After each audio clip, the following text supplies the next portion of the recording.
¿Está Franco?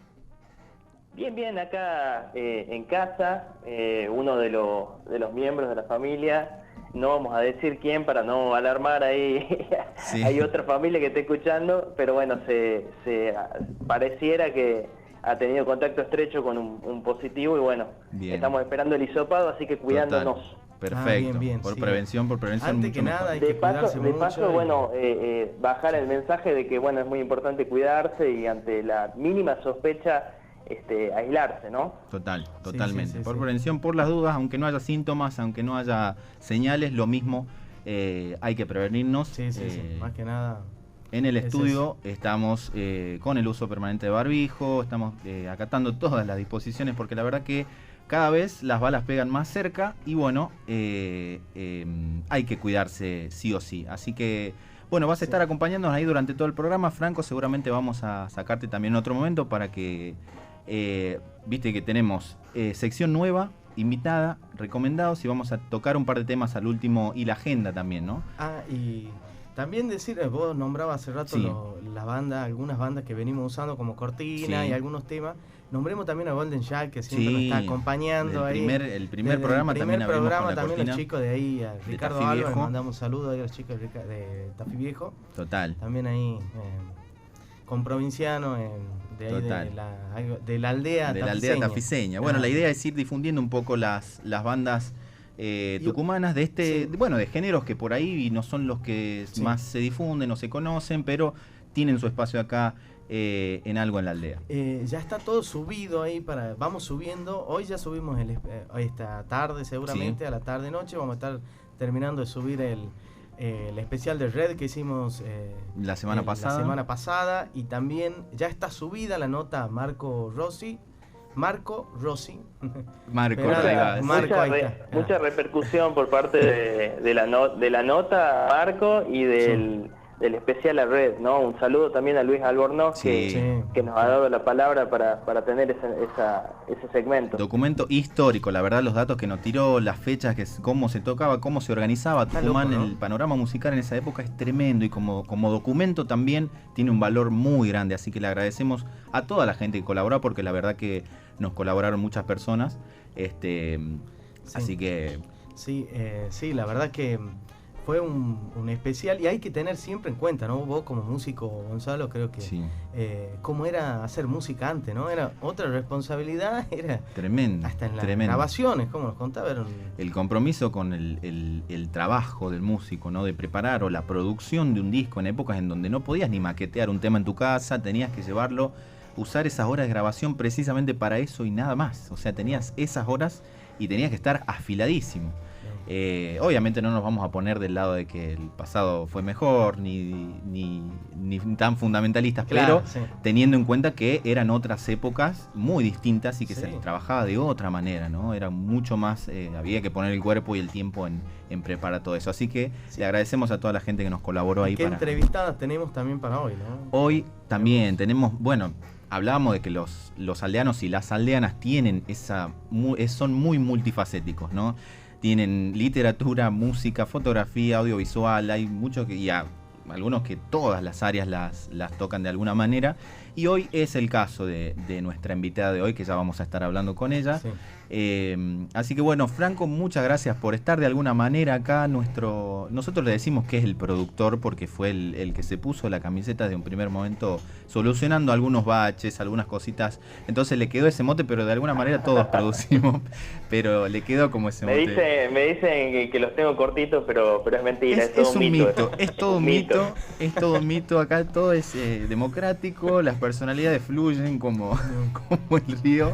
Pero no, bueno, espero que salgan esos resultados, que se solucione, que podamos tenerte acá en el estudio pronto. Y yo, mirá, venía justo en la bici, me vine acá hasta Capital, desde Tafí Viejo ahí. Así que venía en la bici ahí pensando, digo, el productor me va a retar si no voy, así que tengo que ir o ir. Pero fíjate que la exigencia tiene un lado positivo, te ha hecho hacer un poco de ejercicio. Ahí está, No está mal, no está mal. Nunca está de más. Igual llegó impecable, ¿no? Llegó como si hubiese venido de acá de a 3 cuadras, ¿no? Llegó todo bajada, ahora la vuelta. Claro, ese es el secreto, viene en cambio. No, muy liviano. Pedaleás, así claro, 2 pedaleadas y llegás. Claro, con razón. El tema es la vuelta, ahí claro, te quiero ver, digamos. Claro. Así que bueno, ahí lo vamos a estar sufriendo un poquito, pero bueno, ya estás relajado, esto ya. Aparte vas con todo el envión, toda la literatura que consumí acá, que es tremendo, la música. Tremendo, ya vas pensando y eso cosas, te claro, llena, ¿no? Sí, porque total. La cabeza es muy importante. Aparte el paisaje entre Capital y Tafí Viejo es hermoso, hay que decirlo, en viaje en bici por ahí. Sí. Es muy lindo. Así que bueno, Franco, vamos a tenerte a lo largo del programa ahí, por favor, está atento en espíritu. Perfecto, chicos. Así que, perfecto. Pero bueno, vamos a seguir escuchando un poco de música y enseguida arrancamos con la primera columna de Algo en la Aldea.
Radio Nacional Tucumán Mercedes Sosa, el aire nuestro de cada día.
Continuamos aquí en Algo en la Aldea y señores y señores, vamos a empezar a inaugurar este año, digamos, la primera columna del día de hoy. Nuestra amiga, conocida ya desde hace bastante tiempo y hace un montón que queríamos hacer algo en radio. Y bueno, hoy podemos decir que se unieron los planetas, se alinearon las cuestiones y la tenemos hoy acá. Bienvenida Lourdes García Barras, Algo en la Aldea, ¿cómo estás? Hola amigos, ¿qué onda? Ahí va, feliz de tenerte acá y siempre hablábamos de que algo íbamos a hacer con música, con literatura, algo. Y bueno, estamos muy contentos de que por fin se pueda dar en medio de una pandemia, con todo lo que conlleva eso, pero bueno, acá estamos para iniciar esta columna. Sí, totalmente. Yo también re contenta y agradecida de poder estar acá con ustedes. Tremendo. ¿Se me escucha bien? Sí, de 10, perfecto. Genial. Le metemos entonces. De 10, empezamos nomás. Bueno, arranco nomás entonces con la columna. Sí, arranque nomás. Sí. Bueno, gracias a toda la gente que nos está escuchando, a toda la comunidad de la aldea. Bueno, mis reflexiones al momento de realizar la columna comienzan cuando estaba investigando sobre el movimiento hippie de los 60. Sí. Estaba muy convencida de que era el tema para la columna, ya que involucraba muchos ámbitos interesantes de la cultura, como la música, el arte, la filosofía, y sobre todo quería conocer también qué pasaba en nuestro país por esos tiempos. Sí. Pero esta propuesta paulatinamente me fue dejando de convencer cuando en medio de ese proceso, ¿no?, entre ideas de amor y paz, comencé a ver una dicotomía en el movimiento que colocaba la búsqueda de libertades y derechos en un mismo sendero.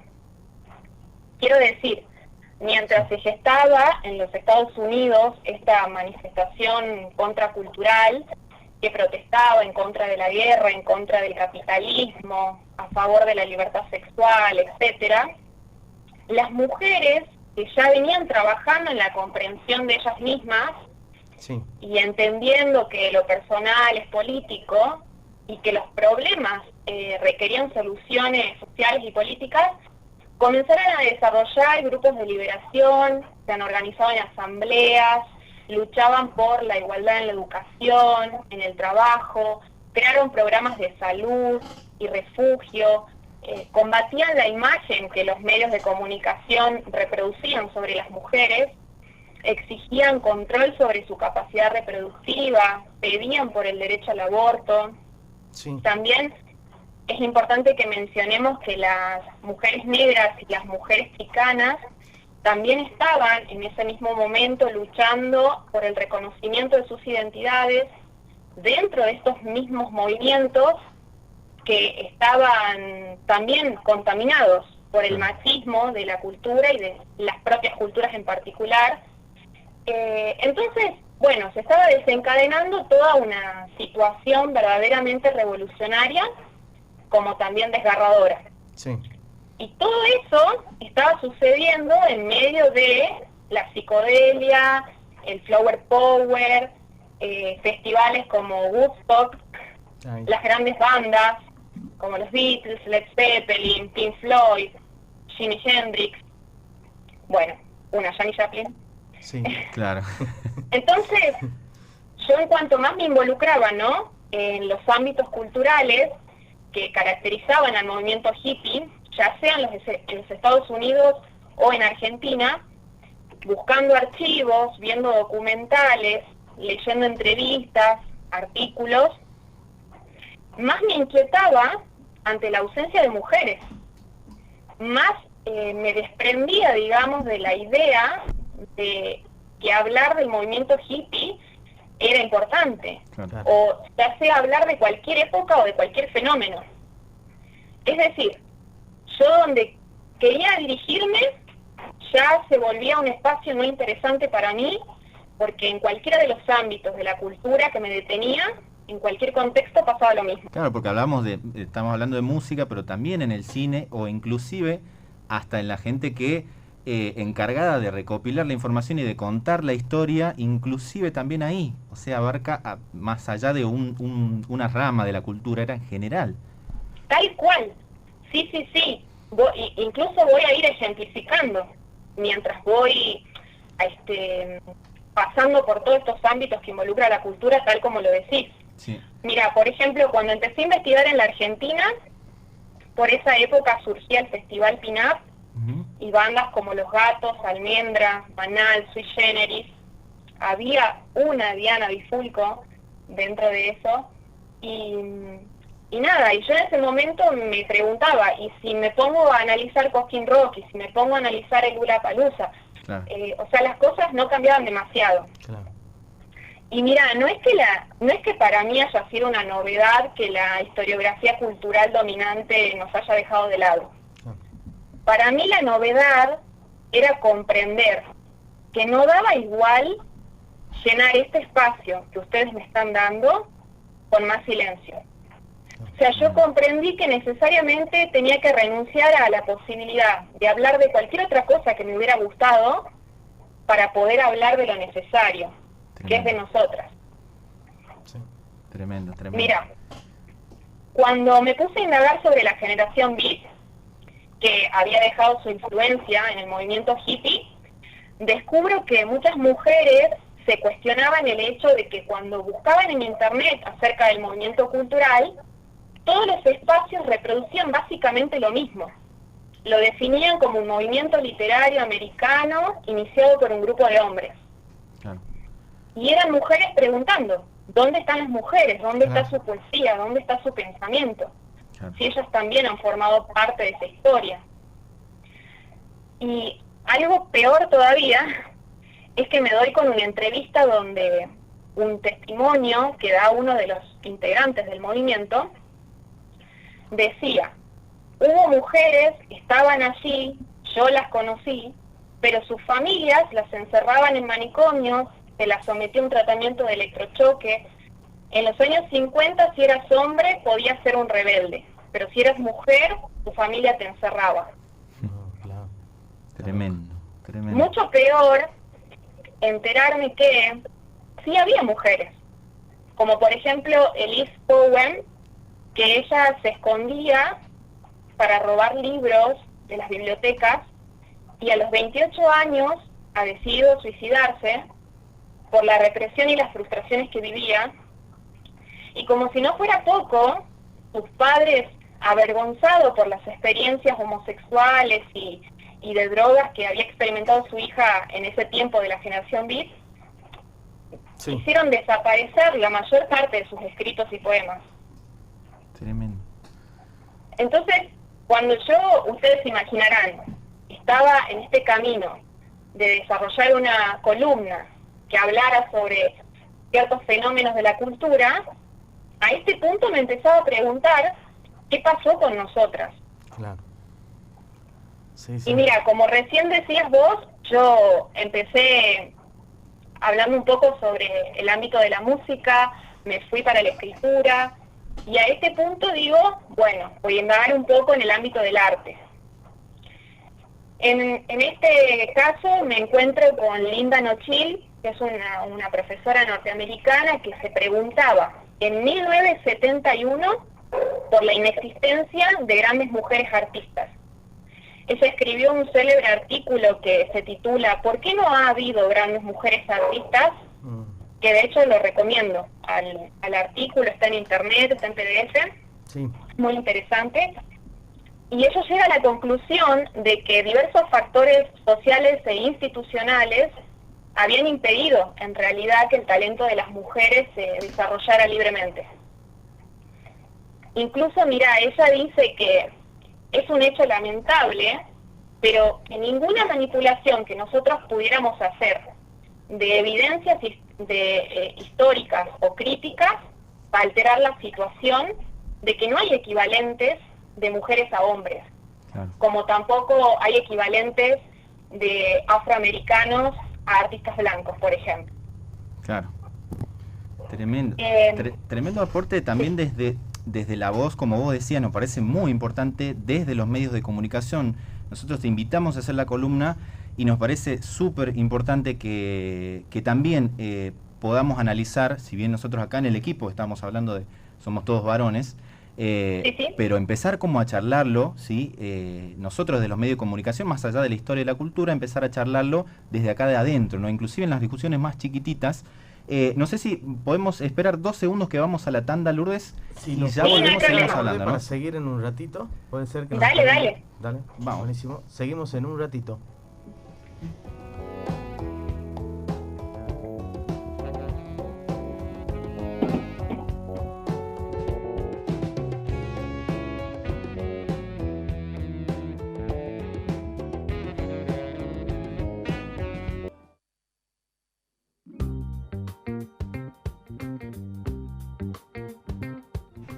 Continuamos con la columna de Lourdes. ¿Estás ahí, Lourdes? Bueno, estábamos comentando, ¿no? Sí.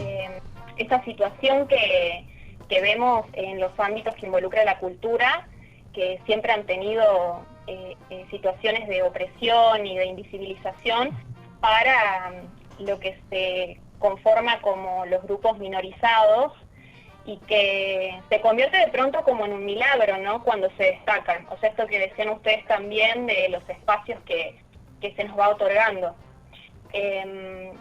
Entonces, nada, digamos, de lo que yo estoy exponiendo acá es algo que no se conoce. En realidad, lo que intento hacer es como una reinterpretación, porque de pronto yo digo, la autora que nombraba hace un momento se hacía esta pregunta en el año 1971. Y yo me estoy preguntando lo mismo actualmente. Entonces, intento visibilizar como lo antiguo y lo actual que tiene esta problemática. Cuando pensamos en la cultura, pensamos en manifestaciones del pasado, ¿verdad? Y en esa selección que podemos hacer de la memoria cultural, nosotras nunca ocupamos un lugar central. Y si alguna se convierte en figura, es como que constituye una excepción. Total. Incluso yo lo vi en esto de lo que me costó investigar al respecto. Claro. Inclusive también me hace pensar en figuras que, si bien uno toma como, o entre comillas, la consagración de un artista, así mujer, por ejemplo, me haces acordar a la artista Billie Holiday, que es considerada como una de las grandes voces del jazz, tremendas, pero detrás de su historia, si ella falleció a los 40 y pico de años, detrás de una historia de haber tenido una vida muy complicada, de trabajado en la prostitución, drogas, alcohol, muere en el hospital sola, y es considerada una de las grandes voces del jazz, ¿no? Como claro, a la altura de grandes, ¿no? Leyendas, y detrás de esa historia hay un camino también muchísimo más difícil. Si bien es consagrada, no llega a poder ni disfrutarlo por el hecho de que toda su vida acarreó con un montón de problemas que traía, y que quizás a la historia no está visto de esa manera, ¿no? Como, bueno, una estrella de jazz, pero detrás de eso hubo una historia también muy complicada. Sí, totalmente. Pasa lo mismo con Tina Turner. Claro. No sé, o sea, hay muchísimos ejemplos que podríamos dar de a qué precio, ¿no? Claro. Al costo de qué llegamos como a alcanzar la grandeza, por así decirlo. Sí, totalmente. Además, parece lógico, digamos, que si la cultura nos negaba, ¿cómo la cultura iba a hablar de nosotras? ¿Cómo iba a hablar de lo que está por detrás? Incluso esto que decías como de qué es lo que incluye o no la historia, los espacios educativos también establecen sus propios parámetros de ignorancia. O sea, qué sé yo, en la Argentina es impensable como desconocer en el cine el trabajo que hace Darín, pero el trabajo de Lucrecia Martel, por ejemplo, si no se conoce, popularmente hablando, es como que no pasa nada. Claro. Qué sé yo, en las escuelas también, o sea, el hecho de no conocer teorías feministas o algo que se le parezca, no tiene importancia. Claro. Mira, pensaba también que ayer, por ejemplo, fue el Día Internacional de las Artes por Da Vinci. Y en ese momento me puse a pensar y dije, el Día del Maestro por Sarmiento. el Día del Periodista por Mariano Moreno, el Día de la Cultura Nacional por Ricardo Rojas. Y así podría seguir, digamos. Claro, es tan finito, o sea, en la historia de cómo nos llega. Claro, esa es otra. Cómo nos llega todo, o sea, fechas, eventos, todo lo que sea es tan finito, lo que lo incorporamos a lo largo de la historia, en la escuela, en la familia, es tan fino que no lo tomamos como una excepcionalidad a eso, ¿no? Decimos, no es un dato de color o que paso diciendo, no, o sea, lo tomamos así porque ya lo tenemos súper... Imagínate si en la lengua misma está inmerso toda la cuestión. Claro, lo charlábamos en la entrevista con Marco también, claro, la cuestión de inclusive en la lengua, cuando estamos dejando entrar o dejando afuera ciertas cosas solamente con pronunciar palabras. Imagínate qué finita es la cuestión que hasta en esos ámbitos lo tenemos muy naturalizado, ¿no? Sí, totalmente. O sea, si pensamos que, por ejemplo, lo universal siempre ha sido enunciado desde lo masculino. Claro. Nosotras cuando enunciamos en lo femenino terminamos siendo la alteridad, lo otro, lo singular. Claro. Sí, totalmente lo que están diciendo. Incluso, mira, nosotras o sea, en toda la historia hemos estado muy acostumbradas, obligadamente, a nombrar o estudiar un montón de productos que no nos representaban. Claro. Mientras que cuando se trata de nuestras producciones artísticas, no sé, ya sea musicales o literarias, tampoco somos tan escuchadas o leídas, siempre es como que es inferiorizado nuestro trabajo. Si busco, no sé, un ejemplo actual,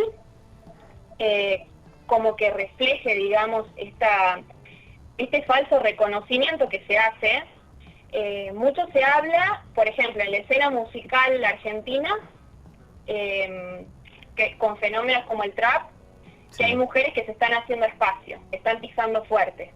Como, no sé, Casu. Sí.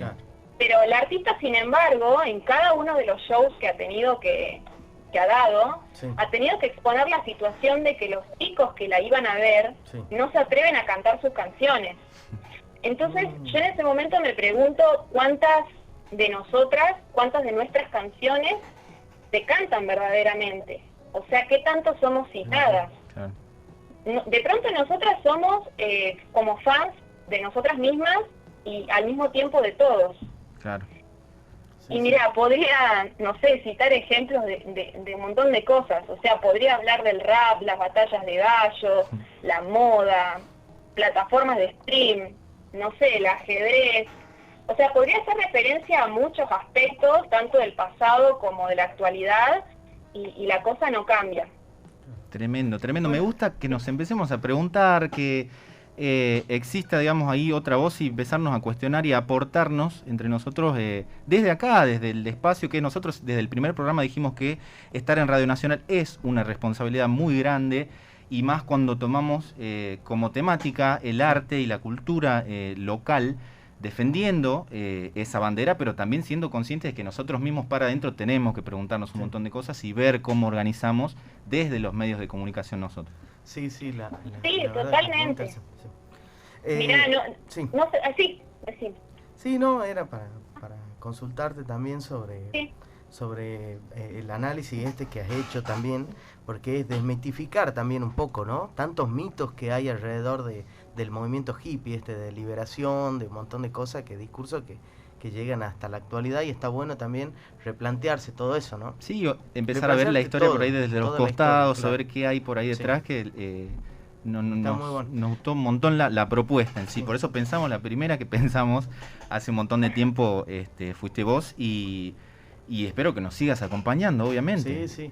Bueno, Lourdes, nos gustaría que nos des una reflexión final sobre el tema que venís abordando ahí para la gente. Y dónde te pueden seguir también ahí la gente, eso, dejarnos los contactos. Así bueno, mira, para ir cerrando, o sea, me interesa sí decir que no se trata de negar los productos culturales que ya se han sedimentado en el imaginario colectivo. No sé, no es como que digamos que es imposible pedir que, no sé, Spinetta deje de ser Spinetta, ¿no? Claro. Sino que es correr el foco para ver lo que también merecía la pena, o sea, que sea tomado en cuenta. Y también lo dificultoso que es para nosotras poder como tomar este trabajo de, mira, en mi caso hacer esta columna es como invertir tiempo en crear mientras estoy luchando, que esa creación funcione como arma de lucha, y al mismo tiempo ponerme en este trabajo de ser como una especie de arqueóloga del feminismo para empezar a buscar rastros, digamos, que es muy difícil. Entonces, nada, yo invito a que no solo reflexionar, sino en realidad tomar un compromiso de empezar a tratar de ampliar los conocimientos sobre el logro de las mujeres para seguir construyendo la historia cultural que no se cuenta, de lo que no se habla. No sé, yo, mira, me da un poco de gracia porque hace rato pensaba que iba a tener como muchos más adeptos si la columna trataba, no sé, sobre el fenómeno indie o sobre las bandas punk garage que me gusta escuchar, pero bueno, sinceramente sentía que era importante aprovechar el espacio que ustedes me estaban brindando, porque para nosotras la cultura es eso, es un territorio de lucha, que no da lo mismo, que sí es necesario que lo aprovechemos para exponer todas estas cosas, ¿no? Tremendísimo aporte. Tremendo aporte, Lourdes. Muchísimas gracias por haberte sumado acá a la aldea y haber aportado tu granito de arena acá en Radio Nacional. Y bueno, esperamos tenerte en la próxima. Sí, cuando quieran, sepan que para mí estoy re contenta de estar participando. Saben que los quiero mucho, los admiro. Nada, contenta también por este proyecto que están llevando a cabo, así que sí, siempre que me convoquen, me inviten, encantada voy a estar. Y bueno, nada, salud y agradecimientos también a toda la gente que está bancando, y bueno, nos quedamos a disfrutar de lo que sigue el programa entonces. Sí, muchísimas gracias, Javier te habla. Vamos a ir a un pequeño, está acá Ana Yeyer, así que la vamos a tener en un ratito. No se vayan de Radio Nacional.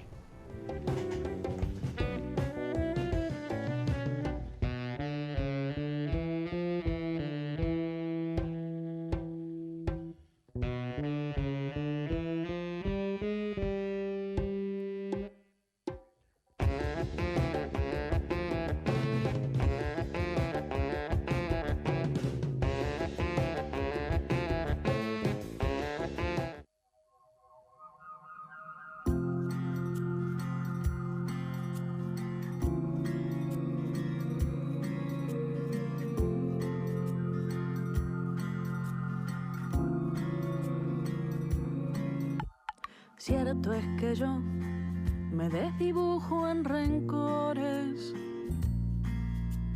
mientras que vos te deshaces en perdones, y eso no lleva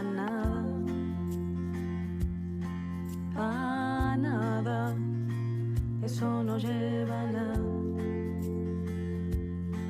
a nada. Guardo pa' mí desobediencia sin culpa, media canción, cosas que no se preguntan, y un gusto a nada más,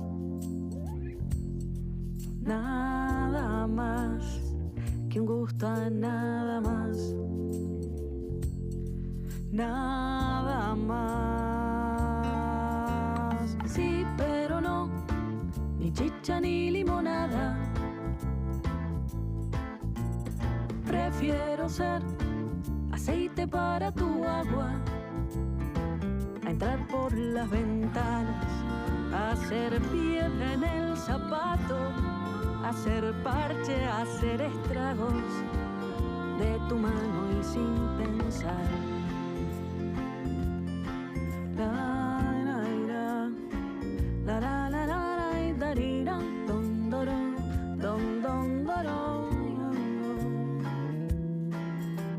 Dicen por ahí, quien te quita lo bailado.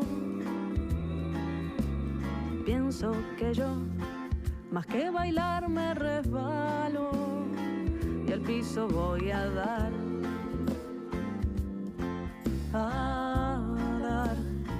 al piso voy a dar.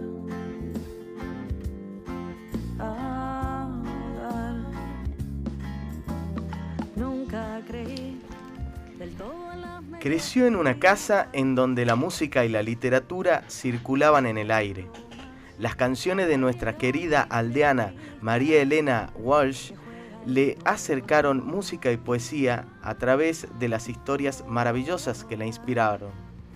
Fue la semilla que hizo que brote su pasión por comunicar. Canta verdades con la sencillez y la libertad de un pájaro. Escribe desde la ventanilla el extraordinario mundo de lo cotidiano. Como música empezó su trabajo con el dúo Calliope junto a Silvina de Faveri en 2008. Con esta formación editó su disco homónimo. En 2015 comenzó a formar parte de Canción en Movimiento, un colectivo de cantautores tucumanos autogestionado que busca difundir e impulsar el trabajo de cada uno de sus integrantes.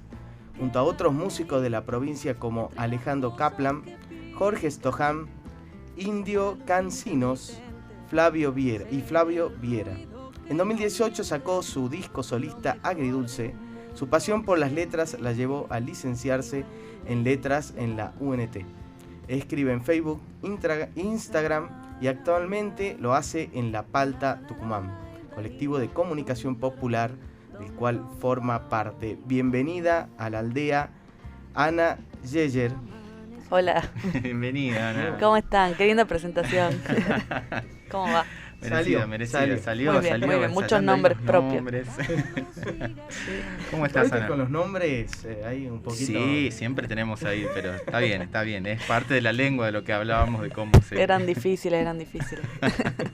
¿Cómo va? Bien, contentos de tenerte acá, Ana. Igualmente, gracias por invitar. Estuvimos investigando y leyendo, si bien ya te conocíamos, leímos los artículos, la poesía, la música sobre todo, pero para arrancar quería preguntarte qué pasa en el medio de esa vida de esa niña con 9, 10 años que escucha a Silvio Rodríguez, quizás entendiendo o no lo que cantaba, pero le llamaba la atención. ¿Qué pasa en el medio de una niña de 9 años ahí en ese momento hasta que compones la primera canción, ¿sí? Con Oliverio Girondo en el medio? ¿Qué pasa en ese tránsito? ¿Qué cosas pasaron que decidiste meterle por ese lado? Bueno, pasan un montón de cosas. A los 9, 10 años, que es cuando empecé a escuchar Silvio y todo eso que sonaba en mi casa y que por ahí lo escuchaba como de una manera más pasiva, y después me sentaba a escucharlo, no lo entendía, tenía unas letras muy difíciles para mí, pero había algo de ahí que me gustaba. Y a esa edad más o menos empecé a estudiar guitarra, aprender a tocar la guitarra como una optativa en el secundario, en el primario en ese momento, en la escuela donde iba. Y ahí a tocar, como a sacar los temas que me gustaban, con los mismos 2 o 3 acordes que todavía toco, porque nunca me dediqué a esa parte. Pero sí me abrió eso como una puerta. Después empecé la facultad, me gustaba mucho leer, entonces entré a letras. Ahí apareció Girondo. Yo leía poesía, pero no sé, habré leído Benedetti, las cosas que me daban para leer en la escuela, ¿no? Claro. Gustavo Adolfo Bécquer, esas cosas que no me gustaban mucho. Y después encontré otra poesía, que por ejemplo la de Girondo. Y más o menos cuando estaba también en la facultad, a los 21, 22, me reencontré con una chica que iba a mi misma escuela y con la que tocábamos en los fogones, que es Silvina, que nombraste. Íbamos a escuchar los recitales de la canción de autor acá en Tucumán, que había una época en que había muchas bandas, dúos sobre todo, dando vuelta, ¿no? Entre esos el de El Indio Cancinos, que era Caín y Abel. Si los nombro me voy a olvidar de otros, pero había como ciclos, ¿no? Entonces nos encontrábamos de nuevo en esos lugares, ya no nos veíamos en la escuela y nos encontrábamos ahí. Y alguien nos dijo, bueno, suenan bien las voces, deberían hacer algo juntas. Y nos empezamos a juntar y a hacer música de mujeres, de cantautoras mujeres, buscábamos que sean intérpretes, pero también autoras. Y empezamos a pensar en hacer temas propios. Y yo tenía un montón de cosas escritas y ella tenía otras, entonces nos la intercambiamos y a ver quién le ponía música a la letra de la otra. Y funcionó. Y así empezaron las canciones, de casualidad un poco. ¿Y cómo fue el proceso ese también de buscarle la música a las canciones? ¿Cómo lo trabajaste? Yo sigo pensando que es un golpe de suerte. y que a veces me pasa que siento que no sé si va a volver a pasar alguna vez de nuevo, y después pasa, entonces cada vez que pasa es como una especie de, como un milagro, y no sé si se va a repetir. Una alquimia, así que baja de... Sí, es como un poco un juego, no me pasa siempre, me cuesta un montón, o sea, no soy esa gente, tampoco tengo disciplina, quiero decir que no es que lo busco y no me sale, me cuesta mucho, y cuando me sale generalmente es porque es algo que estuvo ahí en algún lado como macerando y bajó después. Pero generalmente, o sea, hice de todas las formas posibles, hice poesías que después les puse música mucho tiempo después, hice una, no sé, se me ocurrió una melodía y sobre eso puse una letra que me parecía que venía bien, o las hice a las dos cosas juntas, como que cada una, hubo distintos procesos, así que no sé cuál es la receta. Sí, y vos tanto como escritora como cantautora, ¿con cuál de las dos expresiones artísticas empezaste y con cuál te sentís más cómoda? Yo, es paradójico porque te diría que cantautora, si bien yo no soy música. A mí me costó mucho eso, digamos, de la definición, porque porque generalmente en los círculos en los que uno se nombra como cantautora hay músicas. Y yo conozco músicos y músicas extraordinarios, yo no soy una, digamos, pero tampoco, en algún momento me sentí más cómoda diciendo, bueno, yo lo que hago son canciones. Escribo desde muchísimo antes, me es mucho más fácil escribir, pero en el camino se cruzó esto de las canciones y me parece que es también como más quien me pueda conocer me conoce que como escritora. Lo de empezar a mostrar lo que yo escribo vino muchísimo después, hace no tanto tiempo te diría, entonces cantautora es el que me queda más cómodo, en el sentido más estricto, ¿no? Porque yo sé que la canción de autor es un género que a la vez musicalmente es bastante amplio, pero en el sentido literal de que soy la que canta las canciones que hace ella, diga. Qué importancia también, el programa pasado hablábamos con Marco Rossi, nos contaba la importancia de un otro para empezar lo que sea, ¿no? A escribir, a plantearse, a definirse, ¿no? Cuando uno dice, bueno, soy músico, soy música, quiero esto, y a definirse, y la importancia del otro que responde y te dice, o de un conjunto de personas que te dicen, bueno, no importa. No te vamos a empezar a venir a decir, bueno, a ver, las condiciones, sí hay capaz espacios, pero bueno, en el caso, digamos, no hay como un juzgamiento de decir, bueno, no importa qué conocimiento tenés, lo importante es lo que sacás, independientemente de la formación, te sentís también cómoda, ¿verdad?, en esos espacios, o cómo es el laburo en esos espacios cuando trabajás con otro. Bueno, formaste tu primer trabajo con música, un dúo, ¿no? Empezaste con otra persona. 2008. Entonces la importancia de tener a alguien al lado, ¿no? Para mí es total, porque yo funciono mucho en tándem, digamos, o con un equipo, porque por ahí me cuesta mucho impulsar algo. Yo creo que si no hubiera sido por este contexto de dúo, yo no sé si me hubiera animado a cantar en público así, ¿no? Ni a tener la idea de hacer canciones. Yo no era que yo quería hacer canciones de que era chica, no sabía que eso podía hacerlo en realidad. Y después también ustedes nombraron la Canción en Movimiento, que es un colectivo de cantautores. Eso también me ayuda. Agridulce, que es el disco que saqué hace poco, hace unos años, sola. En realidad tampoco es tan sola, porque lo produjo Juliana Isas, que sí es música, que es una gran música y además mi amiga. Entonces me parece que sin esos como andamios yo por lo menos no funcionaría. ¿De qué se trata? Si nos podés comentar un poco acá a la audiencia, el colectivo Canción en Movimiento. ¿De qué? Canción en Movimiento es un colectivo de cantautores de música independiente, no nos graba Sony ni nada de eso, precisamente, y un poco la idea era juntarnos para ayudarnos, ¿no? Desde hacer recitales juntos y colaborarnos hasta que la gente que me podía escuchar a mí los escuchara a ellos y al revés, hasta presentarnos en proyectos. Ahora, por ejemplo, Canción, el colectivo, junto con otro que se llama Verde Eucalipto, que hay otros dos chicos que son Carlitos Andújar y Martín García, también son cantautores. Venimos armando hace 3 años un festival de cantautores en Tucumán que se llama el Víctor Jara y que está en el marco del Septiembre Musical. Entonces también la posibilidad de gestionar eventos, de traer cantautores de otros lados para acá, que conozcan Tucumán y hacer como esas conexiones con gente de otras partes del país, por ahí de Latinoamérica, como ha pasado también.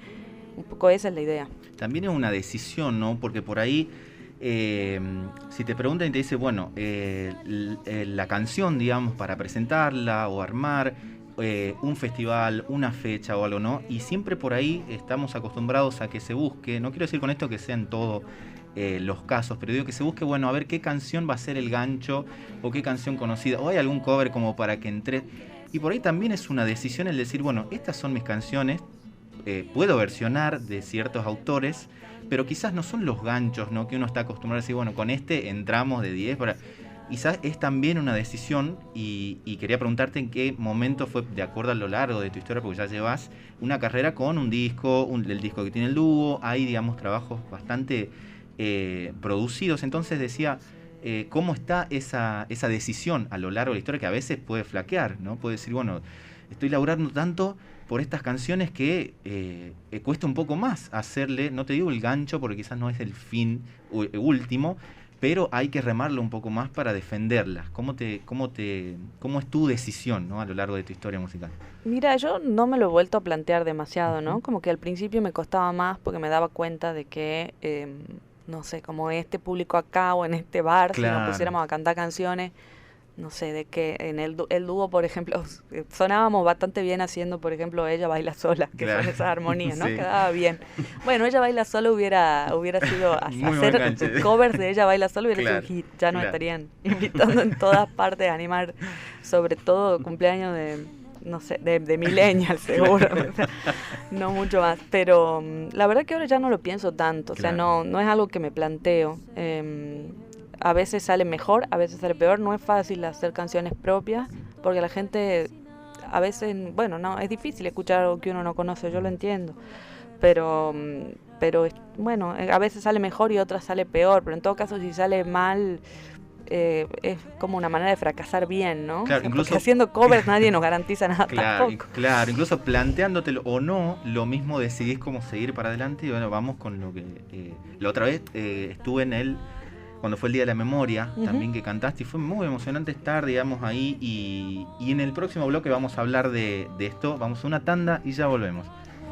En un escenario y no puedo exorcizar.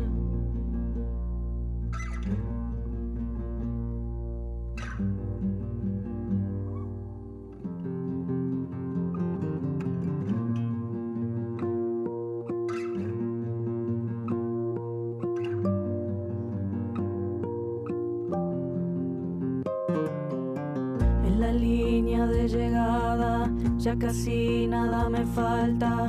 Mis amigos recomiendan que es mejor salir de fiesta. Yo no tengo la cabeza para entender la moraleja. Cambio el techo, cumplo años, lo cotidiano es extraño.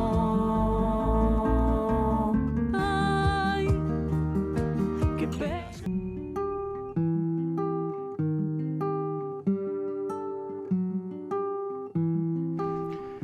Continuamos charlando con Ana Yeyer. Te quería preguntar, ya trayéndote un poco más a la actualidad, más allá del disco en sí que presentaste, estás armando algo nuevo.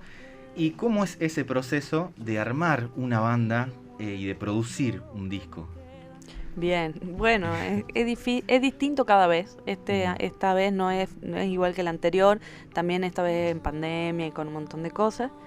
Lo estoy produciendo con Juliana Isas también, con la misma que produjimos el Agridulce, pero ahora ella está a la distancia, entonces hacemos un trabajo a la distancia, sí, una cosa extraña. Agridulce fue grabado en el estudio de En el estudio Rojo, ¿no? en Tafí, sí, con Ale Rodríguez. Y ahora estamos trabajando como Buenos Aires, Tucumán, entonces se está haciendo allá todo y quizás tenga que en algún momento ir a grabar allá, pero bueno, todavía está eso en proceso. Así que es diferente siempre. Yo en general, me gusta como buscar buenas alianzas. En el caso, bueno, de la Juli fue ir a mostrar las canciones que ya las conocía porque ella tocaba conmigo, distintos instrumentos que toca, y mostrarle y decirle, bueno, a ver qué se puede hacer con esto y confiar en lo que ella puede hacer, obviamente, pero es como una conversación todo el tiempo de a ver esto, ¿te gusta? Sí, no. Claro.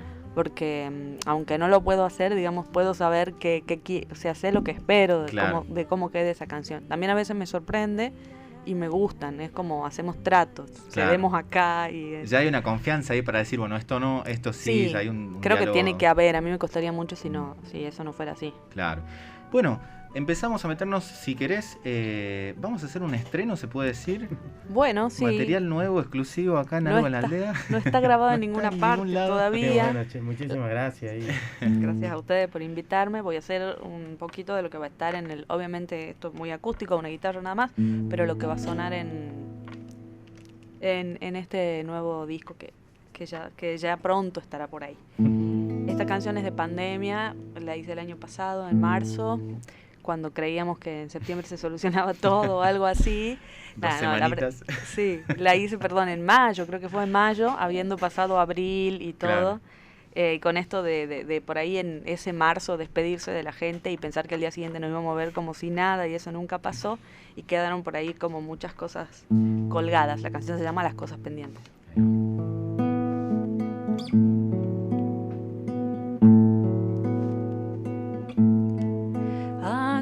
Acordate de mí en el último encuentro. Vos querías salir por los bares del centro. No te pude decir que ya desde hace un tiempo hay rayones de vos en todos mis cuadernos.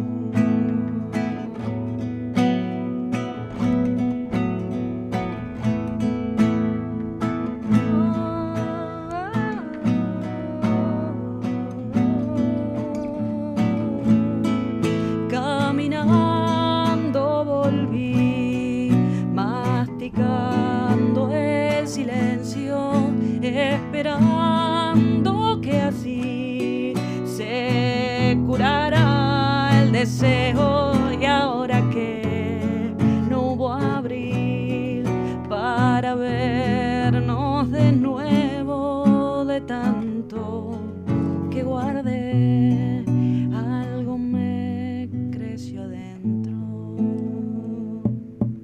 Voy a hacer la canción de las cosas pendientes pa' cantarte la voz. Entre un mundo de gente habrá luces y alcohol y amigos en la calle. Acordate de mí para cuando esto pase. Acordate de mí para cuando esto pase. Dios. Sí, Ana como- Yeserre. Lo dejemos en stand-by. Total. Bueno, hermosa canción. Quería preguntarte también, estábamos hablando de la importancia de, como medio de comunicación, qué es lo que decimos, como lo hace también un artista que compone, qué es lo que va a decir, cómo lo va a decir, a dónde lo va a decir. Y te quería preguntar, porque también participás en el espacio de comunicación, lo decíamos en la presentación en La Palta, Sí. la decisión también de estar en un espacio y de comunicar un montón de cosas y la necesidad también, ¿no? ¿Cómo fue ese proceso ahí en La Palta? Bueno, yo en La Palta estoy desde el 2014, La Palta existe desde el 2010, o sea que ellos ya tenían un buen camino recorrido cuando yo llegué. Yo me metí escribiendo una nota periodística, yo no sé, mis compañeros son de comunicación, yo no me dedico a eso, me cuesta un montón, nada, no, la verdad que no es mucho lo mío el escribir periodísticamente, lo puedo hacer, pero no es lo que más escribo.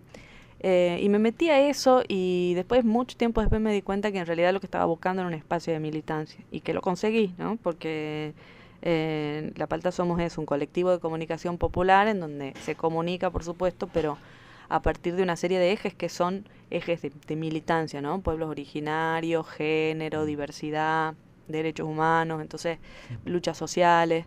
Entonces es militar ahí, o sea, o comunicar desde ahí es meterse a todos esos espacios, participar de mesas de articulación, involucrarse con lo que se está contando, digamos, no solamente mirarlo desde afuera, como los medios hegemónicos hacen en general. Claro. Entonces ahí conseguí un poco eso, que yo no sabía que estaba buscando, porque la militancia un poco creo que la hice O sea, vengo de una casa militante, entonces me parece que eso estaba en mi casa. Íbamos con mi familia, no sé, a las marchas del 24, pero nunca desde un grupo o desde un partido político, desde una organización social, hasta que entré en la palta. Tremendo la importancia también de, por ahí uno tiene, hablamos con muchos músicos y músicas que nos dicen, bueno, la importancia de, en mi casa se escuchaba mucha música, entonces bueno, ya había en la cuestión política también, pero a veces se da la cuestión de que dice, bueno, yo no tenía esa línea en mi casa, ya sea musical o de militancia política, y lo mismo había una necesidad de encontrar un espacio, de buscar, de decepcionarse, de ilusionarse, de construir, y esa necesidad, cómo está hoy en día, para adelante, en lo que está, o sea, si querés hablamos de música, de militancia, que está todo unido obviamente, pero para adelante, ¿cómo está Ana Yeyer para adelante? ¿Qué es lo que...? ¿De las dos cosas juntas? Sí, todo. Bueno, con la música, eso, un poco lo que decía al principio, para mí es como una suerte seguir haciendo canciones, mientras pueda seguir haciéndolas las haré, y está ese proyecto ahí del disco que me tiene ilusionada. Siempre está bueno tener algo adelante como para ver qué, ¿no? Claro. ¿Qué va a salir? Las canciones generalmente como que me empiezan a aburrir las anteriores, entonces siempre como las últimas canciones son las mejores. Yo pienso que todos pensamos eso, ¿no? Los que hacemos canciones creemos que las mejores son las últimas. Claro. O sea, nadie dice que la mejor novia era la anterior, ¿no? O sea, es un poco eso. Pero pienso eso con las canciones, entonces me tiene como muy con y agarrada eso. Y en cuanto a la militancia, que van por un poco por el mismo lado, también hay mucho por hacer.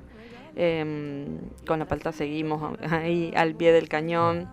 Es muy difícil hacerlo ahora en cuarentena también, porque nosotros funcionamos mucho también con las coberturas, con las marchas, eso se redujo bastante. Pero bueno, un poco se sigue haciendo concentraciones y esas cosas y tratamos de estar ahí.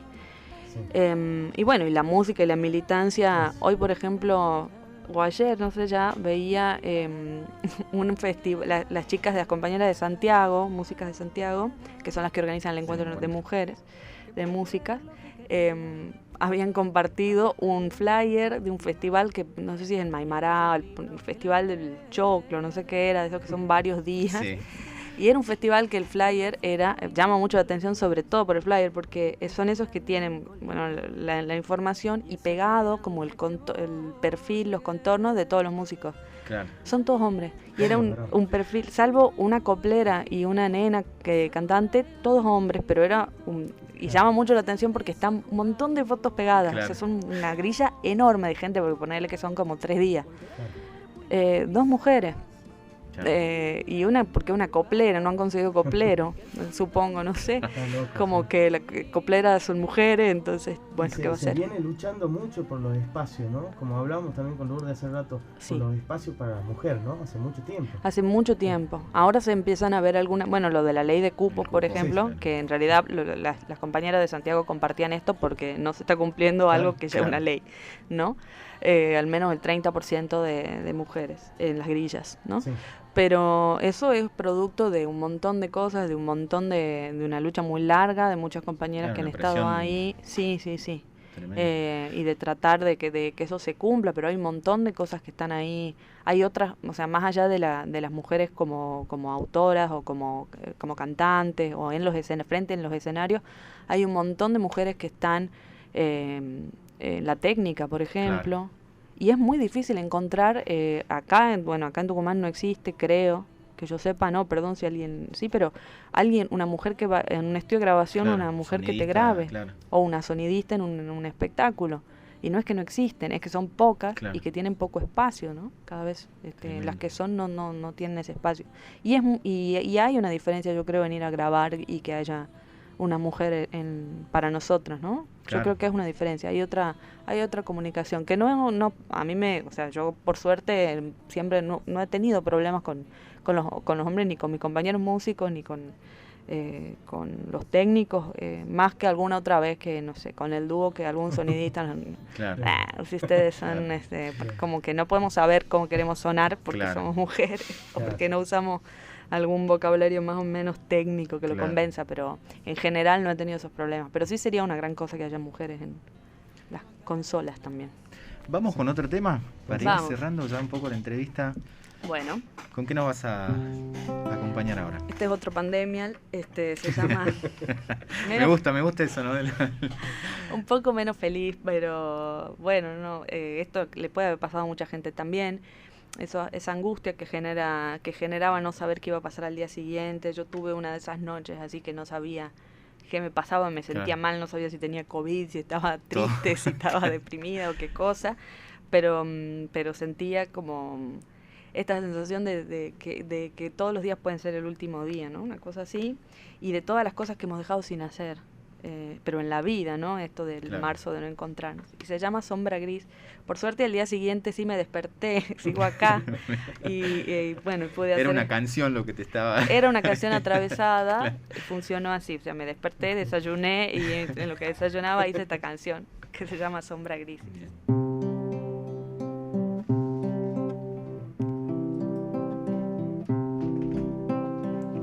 Sombra gris me vino a buscar, no sé bien cómo fue a pasar. Sombra gris en el pecho me arde,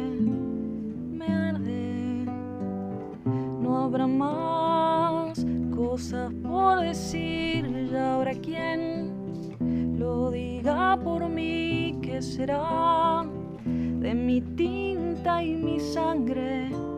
Mi sangre. No pude ser astronauta, ni hice un tango, ni volé en globo aerostático, ni te conocí. Oh, no probé de todo, ni hice cosas que me llenen de tal modo que me quede por aquí.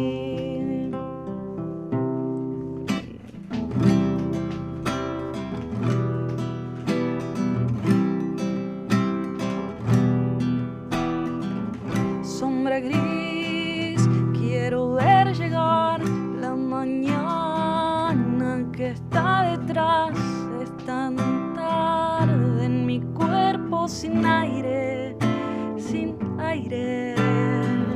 Si al final se arregla el dolor, ha de ser que algo más se abrió. Sombra gris, sé canción y recuerdo.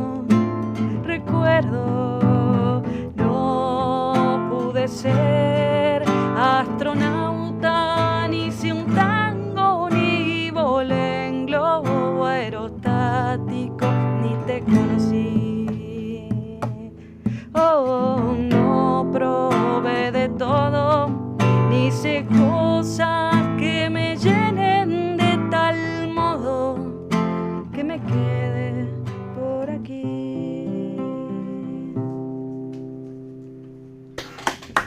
Tremendo. Muy buena. Gracias. Hermoso. Muy buena, ¿verdad? Muchísimas gracias, Ana, por haberte sumado acá a la aldea. Muchas gracias a ustedes. Muchísimas gracias por invitarme, el pasado muy lindo y espero que usted también. Sí, espero, sí. Por último, te quería hacer una preguntita, si me deja acá el maestro Gonzalo. Favor, no me tomes. ¿Cómo es trabajar? Porque en tus canciones se ve mucho trabajar con lo cotidiano. ¿Por qué elegir lo cotidiano y por ahí en tu producción musical y también artística, digamos? O sea, de letra, de parte. Me parece que elijo lo cotidiano por vaga, porque ejercito menos la imaginación. Claro. No, porque es lo que tengo más cerca, ¿no? Claro. Generalmente a mí me cuesta mucho, qué sé yo, no sé, me gusta mucho imaginarme otras realidades, pero me cuesta mucho bajarlas y me parece que la manera de ser como más auténtica o de que alguien se parezca o se encuentre es contando lo que mejor sé contar, y que son cosas que, no sé, como hablar del Barrio Sur, que es donde vivo, de San Martín, o de ¿Cuánto cosas... nos sentimos identificados con eso? Mucho nos sentimos identificados. Claro, y a veces pasa que gente que no sabe, bueno, sé que no saben lo que es el Barrio Sur, tienen su su barrio, que es como su barrio sur. Sí, es que así, claro. Entonces así es más fácil encontrarse. A mí me gusta como buscarle un poco cierta magia que sí tienen, que creo que tienen, digamos, las cosas que hacemos todo el tiempo. Claro. Es con cuestión de la mirada también, ¿no? Y en De las eso. columnas, en la palta también, trabajas mucho. Sí, la columna de la palta se llama Limón y Sal, Sí. y es básicamente eso el concepto, ¿no? Como son prosas poéticas sobre cualquier cosa. Así se llama, ¿no?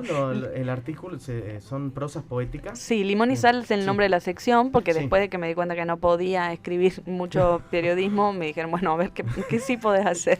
Y yo dije, bueno, esto por ahí sí, y bueno, y funcionó, y cada tanto o me tiran temas ellos, o yo imagino cualquier cosa, como una aplicación o como cualquier cosa. Está buenísimo porque en una acá le comento a la audiencia que se llama Cacería, Algoritmos y Señales.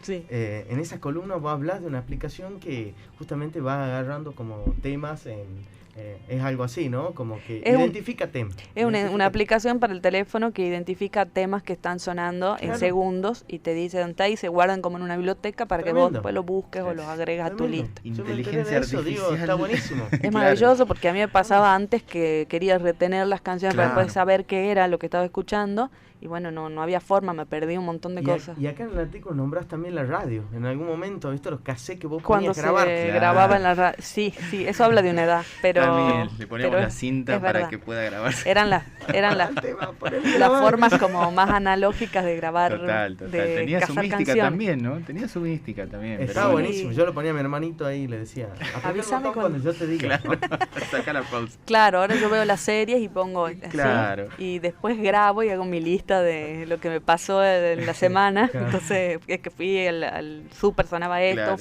escuché la serie y veía, pasaba esto y así. Está buenísima, me reencantaron las columnas esas, los artículos, digamos. Qué bueno. Entren a la palta entonces. Entren a la palta. Están todas subidas ahí, chusmen. Sí. Para colgarse leyendo ahí toda la tarde. Bueno, sí, muchísimas gracias. Gracias a ustedes por invitarme. Saludos a quienes estén escuchando. Va a estar subida la entrevista a YouTube y un pedacito en Instagram también, así que después los que no escucharon o llegaron tarde van a encontrar ahí todo el contenido. Buenísimo. Muchas gracias, chicos. Nos encontramos entonces en cualquier momento, Ana. Seguimos escuchando un poco de música y ya vamos a cerrar casi este programa, este quinto programa de acá, Algo en la Aldea.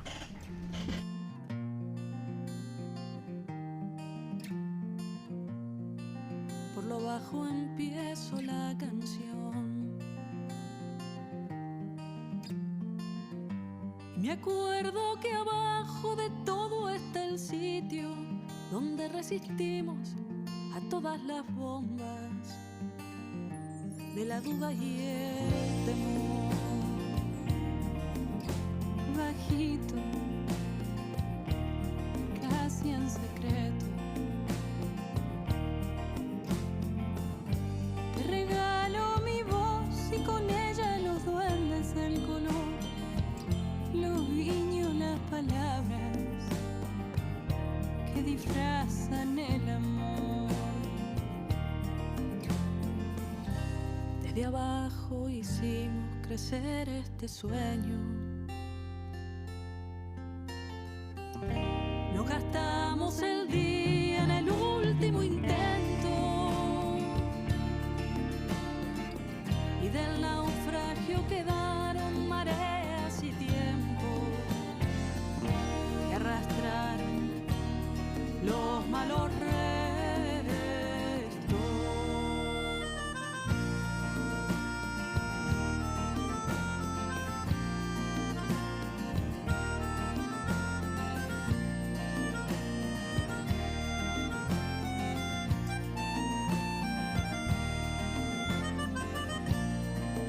Dormimos subterráneos destierros y de un fuerte grito quebramos el cielo hermoso de estrellas y soles tempranos. Desde aquí abajo nos tocamos por debajo de la ropa. Bueno, señoras y señores, cerramos este capítulo número 5 de la aldea. 2 nomás, pero igual ahí el compañero Franco acompañándonos desde su casa. Sí, sí. Gracias a toda la gente que nos acompaña, nos recibimos los mensajitos ahí en Instagram y en Facebook. Sí. Y bueno, para cerrar queríamos hablar un poco, no queríamos dejar fuera el tema de lo que está pasando en Catamarca. La situación en Andalgalá es complicada. Y no podíamos dejar afuera, estando en un medio de comunicación, comentarle a la gente lo que está pasando en Andalgalá, ¿sí? Que se complicó la situación. Hay una minera que está queriendo empezar la explotación de minerales con todo lo que esto conlleva. Y hay una situación complicada en el pueblo, la gente no está pudiéndose expresar, hay compañeros detenidos. Exactamente. Muy complicado lo que está pasando en Andalgalá. Con Agua Rica, y que encima eso va a tener si es que lo pueden explotar como en realidad quieren hacerlo, va a tener una repercusión tremenda en el medio ambiente, tanto en Andalgalá como también en la estancia, bueno, más todo llamado la estancia, el pueblo de Aconquija, y también llega a Tucumán, ¿no? Total, ¿no? Todos los cauces de los ríos que tienen consecuencias por ese proceso tan invasivo como es la megaminería a cielo abierto, así que les mandamos toda nuestra solidaridad a toda la gente de Andalgalá que está ahí peleando por el agua y por la vida, y no queríamos dejar pasar toda esta situación que la verdad que es muy tensa, porque encima en medio de una pandemia al parecer, bueno, la minería sigue siendo sigue siendo esencial al parecer para un cierto sector. Exactamente. Así que no queríamos dejar pasar ese tema. Desde acá de Radio Nacional, desde Algo en la Aldea, toda nuestra solidaridad para los compañeros detenidos ahí en Andalgalá. Así es, que fuera la minería de Agua Rica. Así es. Así que bueno, queridos aldeanas y aldeanos. Muchísimas gracias a todos, a Guido Ferreira, al director de Radio Nacional también, al operador. En la operación técnica Rodrigo Carabajal ahí haciéndonos el aguante todos. No se olviden esta noche a las 22 horas. 22:30 Tucumán Roquea, que no nos dijo nada todavía de qué va a charlar. Pero, hay fútbol este viernes, entonces el próximo viernes 22 horas. Próximo viernes 22:30 horas arranca Tucumán Roquea, que también es un programa dedicado a la música local, internacional. Hay muy buenos informes, muy minuciosos, donde recorren la historia de la música de un montón de bandas muy interesantísimas, así que lo recomendamos. El próximo viernes a las 22:30 entonces el equipo de Tucumán Roquea acá por Nacional Mercedes Sosa, ¿sí? Así es. También arrancó este miércoles de programa que es Cultura Latente, con Guido Ferreira también tratando de la cultura de acá de Tucumán. Felices así de tener nuevos compañeros acá en Nacional, contentos y abordando la historia y del arte y la cultura acá en Tucumán. Así que bueno, muchísimas gracias por habernos acompañado. Cerramos este 5º episodio de Algo en la Aldea. Nos encontraremos el próximo viernes, 3 de la tarde, acá por Radio Nacional Tucumán Mercedes Sosa. Mi gente lo llama el árbol, milenaria raíz madera. Abrazaste tu vida la lucha entre piedras y aquel jarilla. Nadie supo que había un mortero, heredad de mi raza diaguita, en el cuenco redondo y profundo. Tu simiente pudo germinar.